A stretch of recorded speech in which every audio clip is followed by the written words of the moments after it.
In the book of Proverbs, the 9th chapter, we read as follows: Wisdom hath built herself a house, she hath hewn her out 7 pillars. Wisdom may here be said to mean God himself, or Jesus Christ, the eternal wisdom, as he is called by the Church in the litany of the holy name. The house built by the eternal wisdom is commonly understood to be the Church, which is the spiritual house of the faithful. Many saints and commentators, however, have also explained this text with reference to the Blessed Virgin Mary. You're listening to Genesis 3:15. I will put enmities between thee and the woman, and thy seed and her seed. She shall crush thy head, and thou shalt lie in wait for her heel. I'm your hostess, Mariana Bartold, the author of Fatima, The Signs and Secrets, and Guadalupe, Secrets of the Image. Saint Athanasius is among those saints and commentators who explain the text from Proverbs to be in reference to the Blessed Virgin Mary. For example, he said, quote, Wisdom, that is, the Word or the Son of God, who had no body, built himself a house in the Blessed Virgin Mary and became man for our salvation, unquote. And St. Bernard says, the great God has built himself a house, namely, the Blessed Virgin Mary. Raymond Jordanus, the one who called himself Idiota, writes thus on the same text, quote, Wisdom hath built a house, Mary, Virgin and Mother. The Blessed Virgin was not to be the habitation of the devil. The devil was not allowed to usurp the beginnings of this house to the prejudice of the Almighty Architect, of whom it could then have been said that he built a house not for himself, but for the devil. Far be it from us to speak in such a manner of our Blessed Lady, who was never anything else than the house of God, the house of the Lord strongly built and well founded upon a firm rock, unquote. When a man wants to build a house, as Venerable Godfrey, Abbot of Admont, remarks, he first prepares the materials, and if he sees in the stone or the timber anything unfit for the purpose, he casts it aside. In this manner, Mary, the house of the Son of God, was prepared. She was preserved from all stain of both original and actual sin, and thus, being entirely pure and holy, she was a fit habitation for the King of Heaven.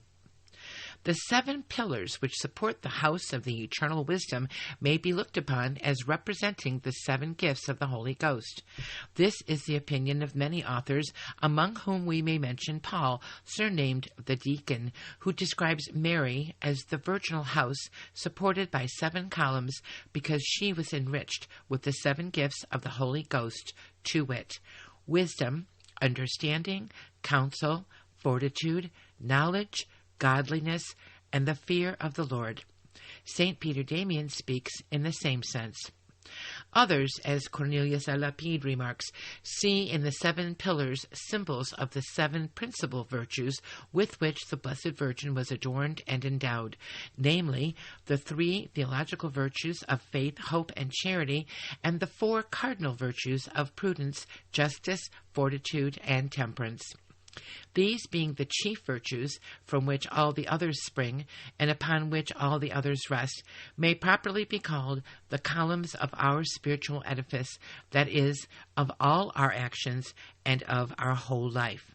St. Bernard speaks on the subject before us in the following terms, quote, Wisdom, which was of God and was God, coming from the bosom of the Father, built a house, his own mother, the Blessed Virgin Mary, in which he hewed 7 pillars.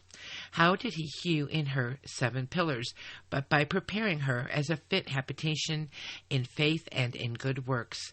For the number of 3 may be referred to faith, the object of which is the Blessed Trinity, and the number of 4 to a holy life, since there are 4 principal moral virtues, unquote. The whole Trinity was in Mary by the presence of the Divine Majesty, the Son only taking his flesh and blood from her.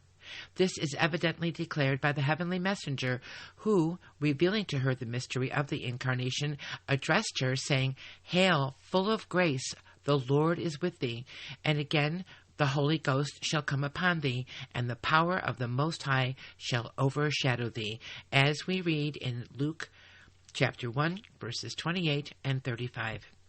Here we have the Lord, the power of the Most High, and the Holy Ghost, or rather, the Father, the Son, and the Holy Ghost.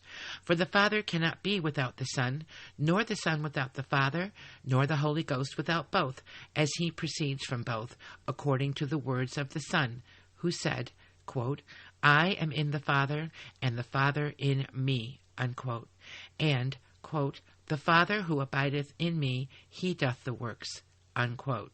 And that is from the Gospel of St. John, chapter 14, verse 10. It is then clear that Mary possessed the faith in the Blessed Trinity. Let us now see whether she also had the 4 cardinal virtues similar to 4 pillars. And in the first place, how could fortitude be wanting in her who, trampling upon the pomps of the world and despising the pleasures of the flesh, chose to live for God alone in perpetual virginity? In the Blessed Virgin were verified the words of Solomon, quote, Who shall find a valiant woman? Far and from the uttermost coasts is the price of her, unquote. And that is from Proverbs chapter 31, verse 10. She was so strong that she crushed the head of the infernal serpent, to whom the Lord had said, quote, I will put enmities between thee and the woman, and thy seed and her seed. She shall crush thy head, and thou shalt strike at her heel. And as our listeners most likely know, that is from Genesis 3:15. From her colloquy with the angel, it is also quite clear that Mary was temperate, prudent, and just, because she, being reverently saluted as, Hail, full of grace, the Lord is with thee, by the angel, did not extol herself as one blessed by a singular privilege of grace, but she remained silent, and thought within herself what manner of salutation this should be. And must we not herein admire her temperance? Afterwards, when the angel instructed her in the heavenly mysteries, she diligently inquired how she should conceive and bring forth, knowing not man.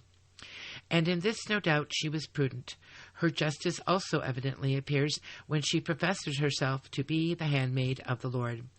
For what the just confess themselves to be before God is declared by the psalmist in Psalms 139, verse 14, quote, But as for the just, they shall give glory to thy name, and the upright shall dwell with thy countenance, unquote.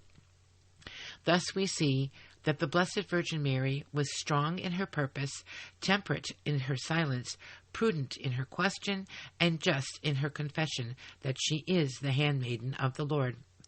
And with these 4 pillars of virtue and the 3 columns of faith, the heavenly wisdom, that is, the Son of God, made for himself a house in her. Whosoever wishes to become the house of God must also be necessarily supported by these 7 pillars, or, in other words, must be pleasing to God by faith and good works. In Baruch 3, verse 24, we read, O Israel, how great is the house of God, and how vast is the place of his possession.